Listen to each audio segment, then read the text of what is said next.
Purchase this stock. The stock has had the best performance during the last 25 years. Although past performance is no guarantee of future results, Monster Beverage, a developer of energy drinks, may find that this is the case. The stock is ready to continue a 25-year winning streak after a recent halt. Over that period, the Monster, founded in Corona, California, ticker MNST, has represented an irresistible force in the market. On its path to a 58% annual return, the best by a U.S. stock during that time period, it has outperformed not only beverage producers like Coca-Cola, KO, PepsiCo, Pep, and Boston Beer, Sam, but also computer giants Apple, AAPL, and Microsoft, MSFT.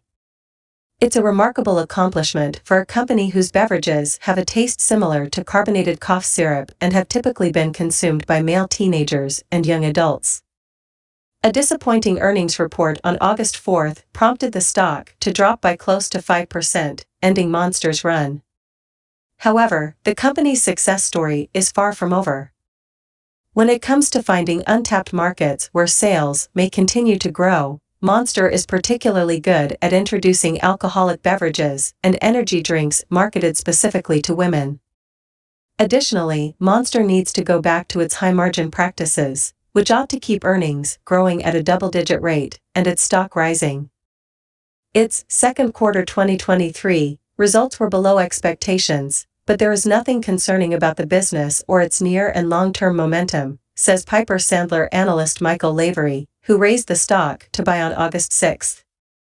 We like the positioning of the company and the brand. When California co-packers, led by Rodney Sachs and Hilton Schlossberg, purchased Hansen Natural out of bankruptcy in 1990, it was known as Monster. Today, Monster has a market value of $60 billion. The company created Monster Beverage after observing the rapid expansion of Red Bull energy beverages. According to RBC analyst Nick Modi, Sachs and Schlossberg, who continue to serve as co-CEOs, were eager to market their drink as a lifestyle choice rather than just a beverage product. They have largely succeeded thanks to ongoing sponsorship agreements with NASCAR, the UFC, Monster Jam truck shows, and Premier League soccer.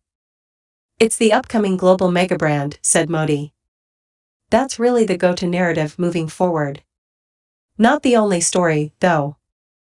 Despite the fact that energy drinks have been available for a while, Grand View Research predicts that they will expand at an 8.3% yearly rate, from $86 billion in 2021 to $176 billion in 2030, as opposed to the 4.7% growth of soft drinks.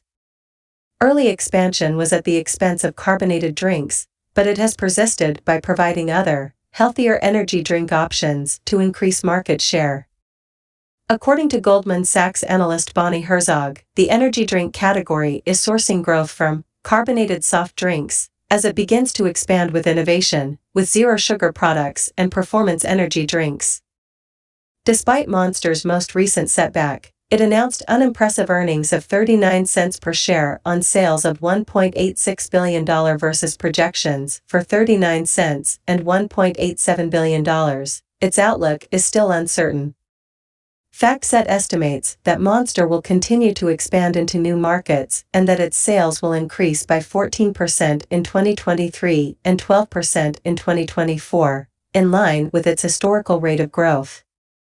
The company recently released a hard seltzer called The Beast Unleashed, which management claimed on its second quarter earnings call had already become one of the top-selling new beers this year.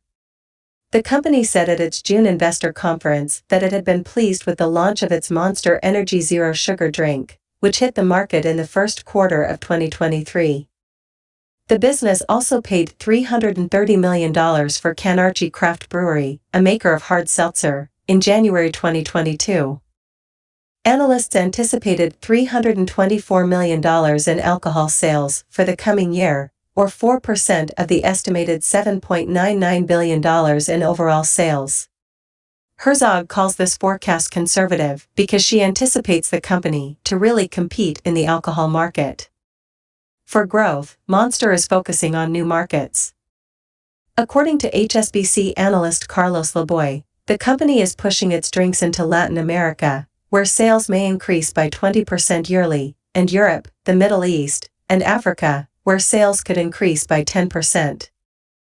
According to LeBoy, who initiated Monster stock with a buy rating on August 14 and given it a $72 price target, up 26% from a recent $57.32, the business is also attempting to diversify outside its normal male client by purchasing Bang Energy, which has a strong female consumer base.